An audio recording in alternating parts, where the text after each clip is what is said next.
Assalamualaikum warahmatullahi wabarakatuh. Selamat pagi dan salam sejahtera untuk kita semua. Perkenalkan, saya Muhammad R. Kamim, salah satu dosen pengajar di program studi D4 Sistem Informasi Kota Cerdas Fakultas Teknik UTP Surakarta. Pada kesempatan ini, perkenankan saya untuk menjelaskan mata kuliah yang saya ampu, yaitu mata kuliah Tata Kelola Teknologi Informasi, di mana dalam pembelajarannya nanti menggunakan metode DIA, Delivery, Interaction, and Assessment. Video ini dibuat dengan tujuan untuk memenuhi salah satu persyaratan sertifikasi dosen tahun 2024, yaitu pernyataan diri dosen dalam unjuk kerja Tridharma Perguruan Tinggi, khususnya pada aspek pengajaran. Berikutnya saya akan memulai untuk menjelaskan deskripsi dan informasi umum dari mata kuliah Tata Kelola Teknologi Informasi. Mata kuliah Tata Kelola Teknologi Informasi ini merupakan mata kuliah wajib bagi mahasiswa semester 2 dan memiliki bobot 2 SKS selama 1 semester ke depan. Bahasa pengantar yang digunakan dalam mata kuliah ini menggunakan bahasa Indonesia. Mata kuliah Tata Kelola Teknologi Informasi ini bertujuan untuk membekali mahasiswa dalam memahami konsep struktur prosedur dan kumpulan proses yang bertujuan untuk memastikan kesesuaian penerapan tata kelola teknologi informasi. Pada mata kuliah Tata Kelola Teknologi Informasi ini akan membahas tentang konsep tata kelola teknologi informasi, mulai dari penerapannya, dampak dalam penerapan tata kelola teknologi informasi, serta evaluasi tata kelola teknologi informasi pada sebuah organisasi.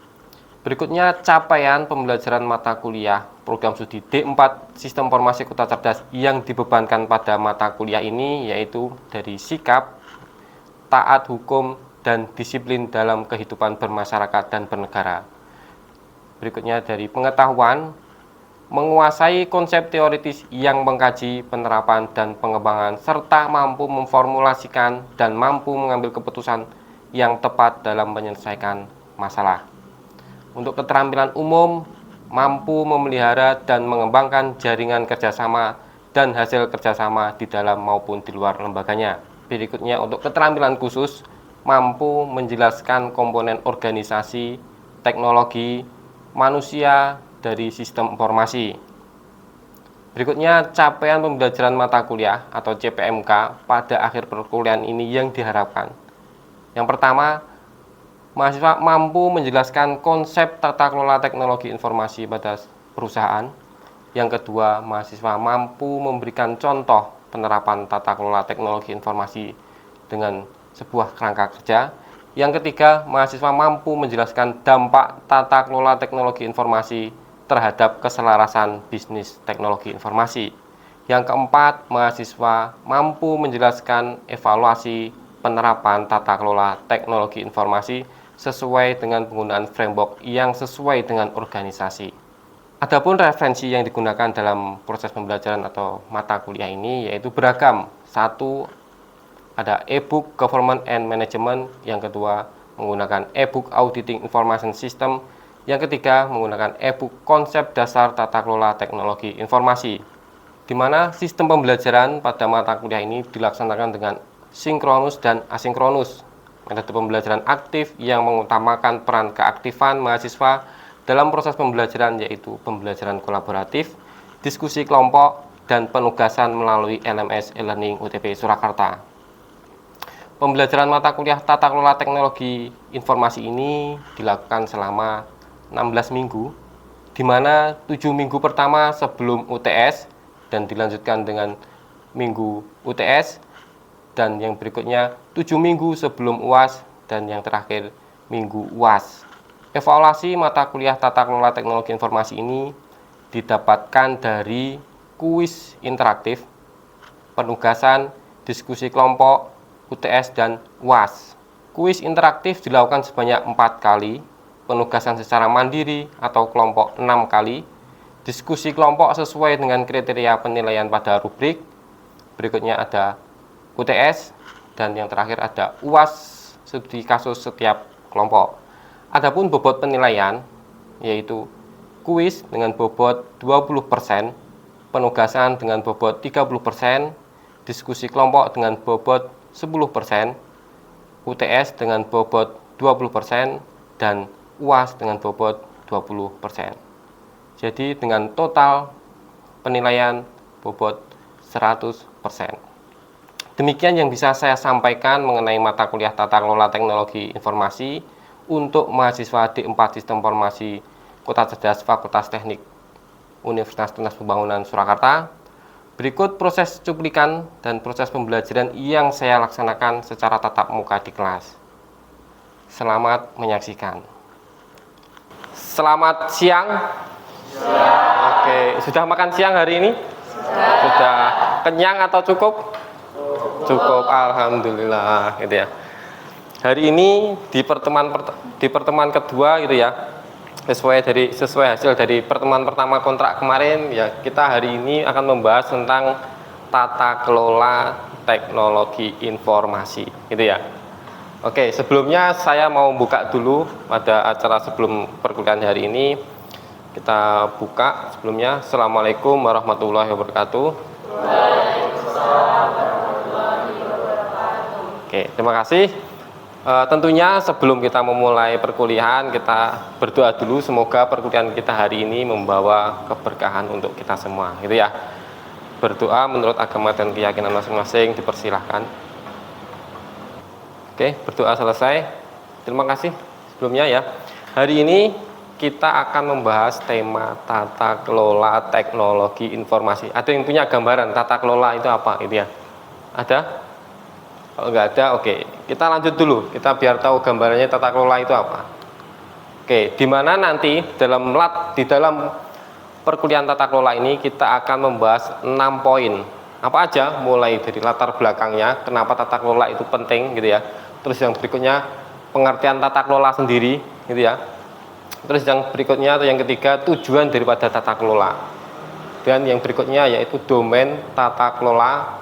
Dan yang kelima ada perbedaan tata kelola dan manajemen itu apa, gitu ya. Terus yang terakhir nanti ada beberapa paper atau penelitian terdahulu tentang tata kelola, gitu ya. Oke, yang berikutnya kita mulai dengan latar belakang. Kenapa sih latar belakangnya tata kelola itu merupakan suatu hal yang penting dalam hal pengembangan teknologi, gitu ya. Yang pertama ya, IT itu merupakan investasi yang mahal. Kita percaya nggak percaya ya.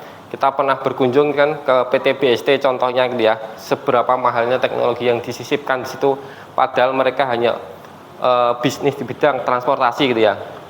Tapi mereka kenapa untuk pengelolaan yang lebih baik, manajemen tata kelola teknologi TI itu merupakan suatu hal yang mahal dan penting bagi mereka. Itu bagi sebuah organisasi atau perusahaan yang menganggap bahwa teknologi itu adalah suatu hal yang penting dan harus ada perencanaan dalam hal pengembangannya. Yang kedua, yaitu latar belakangnya tata kelola itu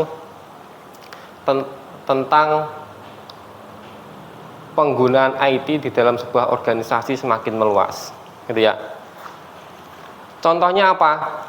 Contohnya kita tahu, kita tadi ya seperti BST, kita contohnya lagi tahu seperti logistik, gitu ya. Apakah logistik itu perusahaan di bidang teknologi? Bukan kan? Nah, mereka adalah pendistribusian logistik, gitu ya. Tapi mereka menggunakan teknologi, iya. Tujuannya untuk apa? Salah satunya untuk meningkatkan kepercayaan daripada penggunanya. Dengan hal itu, dengan kepercayaan yang tinggi daripada pengguna, maka juga meningkatkan nilai daripada suatu perusahaan. Yang berikutnya, yang ini saat ini sedang trennya, bahwa teknologi ini ya, teknologi itu bisa membuat peluang dan juga bisa menjadi ancaman. Contohnya ada yang bisa, ada yang tahu? Kita tahu Gojek, ya. Dulu mungkin kita sudah terbiasa menggunakan Gojek itu yang offline, gitu ya. Tapi ketika itu sudah nyaman dan mereka tidak mau beradaptasi dengan teknologi, ketika ada teknologi Gojek masuk, mereka mau tidak mau akan tergilas dengan sendirinya. Mereka otomatis mau tidak mau akan ditinggalkan. Karena apa? Mereka belum siap untuk penyesuaian. Kita lihat di Bluebird ya, dulu Bluebird itu terkenal taksi yang mungkin sudah taksi yang pada umumnya, gitu ya, di bandara dan lain-lain mesti penggunaannya Bluebird. Tapi sekarang sudah beda. Mereka kepercayaan masyarakat adalah menggunakan teknologi, gitu ya. penggunaan layanan yang beradaptasi dengan teknologi bagi mereka yang belum siap itu menjadi ancaman. Ya, menjadi peluang apabila kita bisa mengikuti, kita siap, kita bisa beriringan, itu akan menjadi sebuah peluang. Tapi akan menjadi ancaman kalau kita tidak mau berjalan menyesuaikan teknologi itu. Ini kenapa tata kelola itu merupakan suatu hal yang penting. Oke, yang berikutnya, perusahaan memiliki cara yang berbeda-beda dalam mengelola IT. Nah, harapannya dengan adanya tata kelola, dengan adanya framework, adanya domain, maka tujuannya untuk menyeragamkan bahwa pengelolaan teknologi itu sesuai dengan standarnya. Maka ada yang disebut dengan tata kelola TI atau tata kelola teknologi. Jadi ini merupakan 4 poin ini suatu hal yang melatar belakangi kenapa tata kelola itu suatu hal yang penting kayak gitu. Oke, yang berikutnya, tadi keterangan ya, pengertian. Di pengertian ini sebenarnya apa sih sebenarnya tata kelola atau biasa kita sebut dengan IT governance ya. Di mana IT governance ini merupakan, kalau menurut IT governance UK ya, di sini tata kelola merupakan suatu hal dengan tujuan gitu ya, dengan tujuan untuk meningkatkan nilai atau value daripada sebuah organisasi menggunakan teknologi. Itu menurut IT governance. Sedangkan menurut OutSyk gitu ya, bahwa IT governance itu merupakan kebijakan-kebijakan atau kumpulan aktivitas yang mengatur tentang pengoperasian teknologi gitu ya, teknologi informasi yang dikembangkan di sebuah organisasi. Sedangkan menurut Zimut gitu ya, bahwa IT di sini adalah merupakan pola dalam hal pengembangan teknologi ataupun pola terhadap penggunaan teknologi mulai dari front sampai end usernya. Oke ya, ini bisa diakses dari ITGED.org gitu ya. Oke, yang berikutnya tujuan. Sebenarnya tujuannya ini banyak, cuma saya mengambil 3 poin daripada tata kelola TI gitu ya. Yang pertama, tujuan dari tata kelola TI gitu ya. Yang pertama yaitu ini merupakan untuk optimalisasi investasi di bidang teknologi dalam hal menunjang organisasinya. Yang kedua ini dengan tujuan untuk mengelola resiko-resiko yang ada di dalam organisasi gitu ya. Yang ketiga, memastikan bahwa seluruh aktivitas terkait teknologi itu sesuai dengan tujuan bisnis gitu ya. Oke, kita ke sini ya, ke domain ya. Kita melihat domain gitu ya. Kita melihat yang pertama, apakah keselarasan IT dengan misi daripada organisasi itu selaras gitu ya. Menjadi sebuah organisasi yang transparan. Nah, transparannya itu melalui apa gitu ya. Nah, biasanya salah satunya adalah keselarasan IT dengan visi di organisasi. Salah satu contohnya ini ya, mendukung ketercapaian misi perusahaan di mana strategi IT selaras dengan kebijakan yang ada di organisasi dan sesuai dengan perkembangan saat ini. Itu keselarasan. Yang kedua, itu terhadap penyampaian nilai. Artinya apa? Memberikan nilai tambah gitu ya. Memberikan nilai tambah terhadap pengoperasionalan itu gitu ya. Menjadi nilai tambah, menjadi kepercayaan terhadap pengguna terhadap sebuah organisasi dengan memanfaatkan teknologi. Itu. Yang berikutnya, yang ketiga, itu tentang manajemen risiko. Kita sudah pernah ke salah satu perusahaan ya, PT BST. Kenapa menggunakan teknologi dengan tujuan apa? Memanajemen risiko. Ini salah satu. Apa saja risiko yang ingin dikurangi daripada memanfaatkan teknologi? Satu, resiko-resiko terhadap pengoperasionalan di perusahaan. Kita tadi kemarin sempat melihat gitu ya, di mana setiap kamera, setiap sensor itu terpasang di sebuah bis gitu ya, yang dimana itu adalah tujuannya yaitu untuk memanajemen resiko penyelewengan, resiko lainnya, semuanya bisa dikontrol lewat teknologi, bisa dimonitoring lewat teknologi gitu ya. Yang berikutnya yaitu teknologi untuk membantu apa nomor 4, manajemen sumber daya. Kita pernah juga berkunjung ya yang ke PT BST itu, kita lihat bagaimana memanajemen karyawannya bagaimana menilai karyawannya, bagaimana menggaji karyawannya, gitu ya. Semua menggunakan apa? Teknologi, gitu ya. Mereka sudah menempuh jarak berapa dalam mengoperasionalkan bus, semua juga menggunakan teknologi, gitu ya. Terus mereka melakukan pelanggaran apa, gitu ya, itu juga menggunakan teknologi. Artinya apa? Teknologi dengan tujuan yaitu untuk memanajemen sumber daya, ya, mana yang memang nilai tertinggi, jadi secara terbuka, secara adil, sistem atau teknologi membantu untuk melakukan manajemen daripada SDM yang ada. Yang berikutnya, yang kelima apa ini? Pengukuran kinerja. Sesuai teknologi untuk mengukur kinerja. Kita tahu kalau tadi kita lihat sebuah PT gitu ya, PT BST itu dinilainya menggunakan apa? Performanya menggunakan teknologi. Ketercapaiannya dia mendapat pengunjung gitu ya, mendapat penumpang gitu ya, sampai pengelolaan resiko-resiko yang ada, ini semuanya adalah menjadi KPI atau pengukuran daripada performa daripada sebuah organisasi, ya, mulai dari penumpangnya berapa, ya, berapa kilometer, berapa ribu kilometer yang ditempuh selama 1 tahun gitu ya, yang bisa dijalankan dengan baik kayak gitu. Terus mengelola armadanya seperti apa. Nah, ini semuanya bisa dikontrol menggunakan pengukuran menggunakan teknologi ya, salah satunya dalam implementasi. Nah, kalian sudah pernah ke BST, maka sudah ada gambaran nih, ternyata seperti itu pemanfaatan teknologi, sampai driver saja gitu ya, yang dia bekerja, yang ngawasi bukan manusia gitu ya, yang ngawasi sudah mesin lagi gitu ya, sampai mereka melakukan pelanggaran di jalan gitu ya, nggak sesuai marka saja, dengan penambahan teknologi gitu ya, mereka akan melakukan pengawasan sendiri. Artinya mesin melakukan pengawasan, manusia yang harus menyesuaikan gitu ya. Nah, artinya seperti itu. Jadi teknologi sebagai kontrol sebenarnya, bukan sebagai apa ya, suatu hal yang fitur saja, namun juga teknologi menjadi sebuah kontrol. Oke, di berikutnya. Oke, nah ini yang penting ya untuk kita pahami, ada apa? Manajemen dan tata kelola. Gitu ya. Oke, di sini saya ingin menanyakan, saya ingin menjelaskan dulu tentang sini. Manajemen berfokus pada penyampaian, penyediaan layanan produk IT secara efektif dalam internal organisasi yang dieksekusi saat ini. Sedangkan di tata kelola seperti ini. Tata kelola, kata kuncinya adalah, kalau di manajemen kata kuncinya adalah yang dijalankan saat ini. Kalau di tata kelola, kata kuncinya adalah saat ini dan masa depan.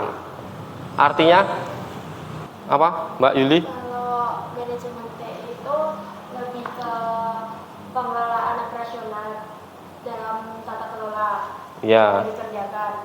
Terus kalau tata kelola itu lebih ke kebijakan. Oke, jadi gini, betul ya.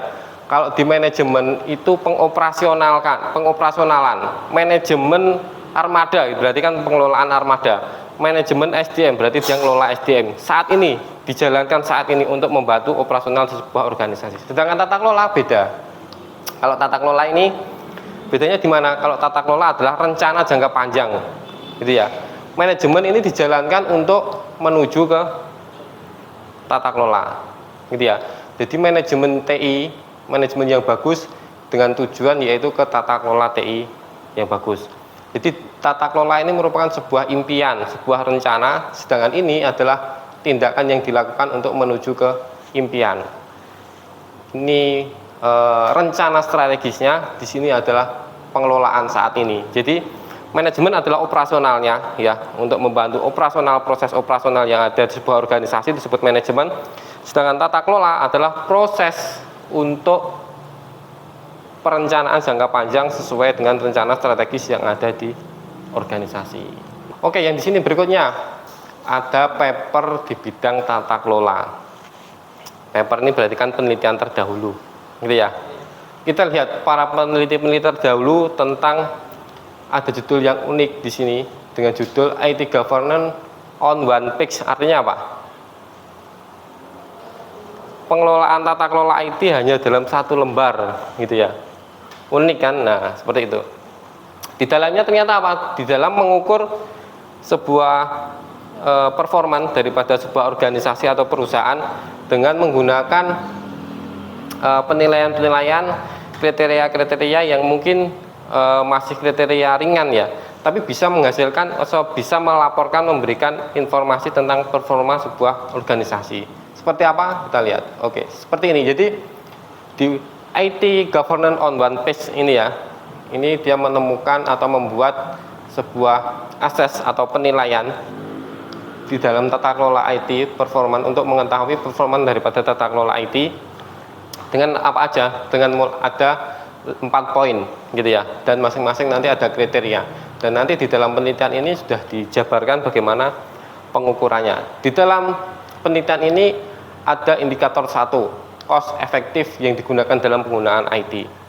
Apakah costnya itu masih imbang jika itu embedkan atau ditambahkan di dalam layanan gitu ya. Yang kedua, efektif penggunaan IT untuk pertumbuhan. Apakah dengan penggunaan ini monitoringnya itu akan menghasilkan pertumbuhan atau tidak gitu ya. Nah, ini nanti bisa diukur dari sini. Terus efektif dalam penggunaan IT untuk penilaian atau aset yang digunakan. Nah, ini juga dinilai menjadi berapa persentasenya nanti.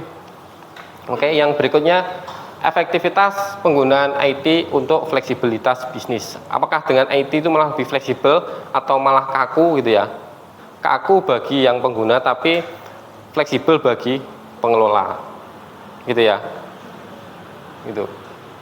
Oke, ini adalah salah satu paper, nanti kalian bisa download ya di sini. Ini silahkan, dan nanti ada tugas gitu ya untuk bagaimana kalian melihat dari paper itu dan melakukan resume atau melakukan uji coba gitu ya. Oke. Yang berikutnya tentang efek IT governance maturity on IT governance performance gitu ya. Jadi efek daripada kelemahan di dalam IT governance performance ini juga ada model-model penghitungannya gitu ya. Mulai dari yang pertama IT governance maturity gitu ya, atau kekurangannya di situ apa saja, domain maturity-nya apa saja, proses maturity-nya apa saja, dan indikator maturity-nya itu apa saja. Di dalam paper ini dijelaskan gitu ya. Jadi sampai di dalam pengukuran ini dia berhasil menghitung, disimulasikan di organisasinya atau di perusahaan yang dia gunakan, dan bisa memberikan kontribusi terhadap nilai ya, nilai paling atas, nilai medium, sampai nilai terendah. Nah, ini adalah efek dari IT governance maturity on IT governance performance. Pengaruh daripada kekurangan tata kelola dalam IT governance performanya gitu ya. Pengaruh daripada tata kelolanya yang buruk terhadap performanya. Apakah berpengaruh? Nah, di sini nanti akan ada indikatornya. Jadi di sini indikatornya ada yang kelemahan ringan, kelemahan medium, atau kelemahan yang sangat besar gitu ya. Yang berikutnya, oke, di sini ada exploratory study gitu ya, in the governance, implementation and impact daripada bisnis IT gitu ya. Keselarasan terhadap tata kelola, pengimplementasian tata kelola sesuai dengan atau berdampak terhadap bisnis ya, terutama dalam penggunaan IT.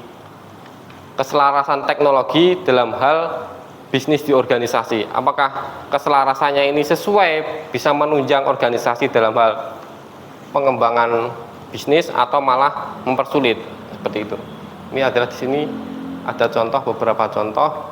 Nah, nanti tugas kalian ini, tugasnya ya, nanti kalian membuat review daripada paper-paper tadi yang sudah ada gitu ya, dan memberikannya di sini beberapa metode, menuliskan di sini judulnya apa, khususnya dalam hal tata kelola IT governance, judulnya apa, terus tujuan penelitiannya itu untuk apa, dan impactnya untuk apa, terus metode yang digunakan apa, hasil atau impactnya nanti di sini, dan kesimpulannya itu apa.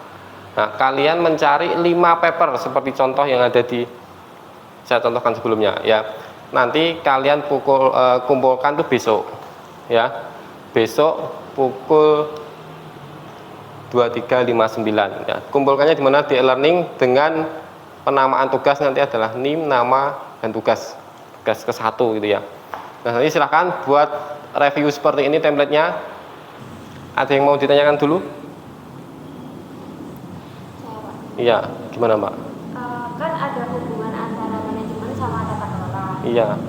Itu apa sih organisasi atau perusahaan yang harus dilakukan untuk mencapai suatu tujuan? Maksudnya tuh kayak misalnya alasannya tuh apa? Alasan tata kelola sama gabungan dari manajemen TI itu penting dalam suatu perusahaan. Oke, gitu ya. Apa hubungannya gitu ya? Kedua itu tadi yang mulai dari manajemen sampai tata kelola. Yang awalnya harus disiapkan itu adalah tata kelola. Karena tata kelola ini tidak bisa dicapai hanya dalam waktu 1 tahun, gitu ya. Dia harus dicapai dengan minimal paling cepat itu 5 tahun. Jadi tata kelola itu adalah sebuah perencanaan, sebuah tata kelola dalam 5 tahun itu sebenarnya mau menjalankan apa. Ya, sebagai contoh seperti Batik Solo Trans gitu ya. Dalam 5 tahun ini gitu ya, mereka berfokus pada penyesuaian, berfokus pada masyarakat itu terbiasa dengan mereka. Biasa menggunakan mereka dulu dalam 2 tahun ini. Di dalam tata kelola misal direncanakan mereka dalam 2 tahun ini membiasakan masyarakat itu menggunakan bis dulu, gitu ya. Itu tata kelolanya. Dalam manajemen dia menyiapkan pembebasan biaya, gitu ya. Terus di dalam pembebasan biaya biaya untuk kos daripada naik sebuah bis, gitu ya. Nah, di situ kita manajemennya fokusnya yaitu mencapai tujuan di dalam tata kelola tadi apa? Membiasakan masyarakat naik bis, gitu ya. Jadi tujuan dari pengelolaan itu harus mencapai daripada rencana awal tadi. Misal rencana awal itu disebutkan di dalam tata kelola 2 tahun pertama masyarakat itu terbiasa, 1 tahun digratiskan penggunaan bis, gitu ya, dengan layanan dan manajemen yang berfokus pada tata kelola dengan tujuan operasionalnya tetap bisa berjalan, gitu ya. Terus operasionalnya dari mana Pak? Operasionalnya diambil dari sebuah investasi. Kenapa tadi kita lihat di awal investasi di bidang teknologi itu juga mahal, gitu ya. Karena dari awal orang tidak terbiasa menggunakan transportasi biasa, gitu ya, beralih menggunakan transportasi massal yang dimana di situ sudah tidak menggunakan manual lagi tapi sudah menggunakan tab, gitu ya. 1 tahun pembebasan, 1 tahun lagi mereka penyesuaian terhadap pembayaran, gitu ya. Penyesuaian pembayaran menggunakan apa? Menggunakan berbasis pembayaran virtual, gitu ya. Bisa dipahami? Tata kelola dan manajemen bisa ditangkap? Bisa dipahami, gitu ya. Oke. Kalau tidak ada yang ditanyakan lagi, mungkin pertemuan hari ini kita cukupkan dulu dan semoga kalian bisa mendapat pengalaman ya tentang materi pada hari ini, dan nanti tugasnya silahkan dikumpulkan sesuai yang sudah disepakati. Oke, kita sepakati untuk pertemuan hari ini kita cukupkan dulu. Kurang lebihnya mohon maaf. Wabillahi taufiq wal hidayah. Wassalamualaikum warahmatullahi wabarakatuh.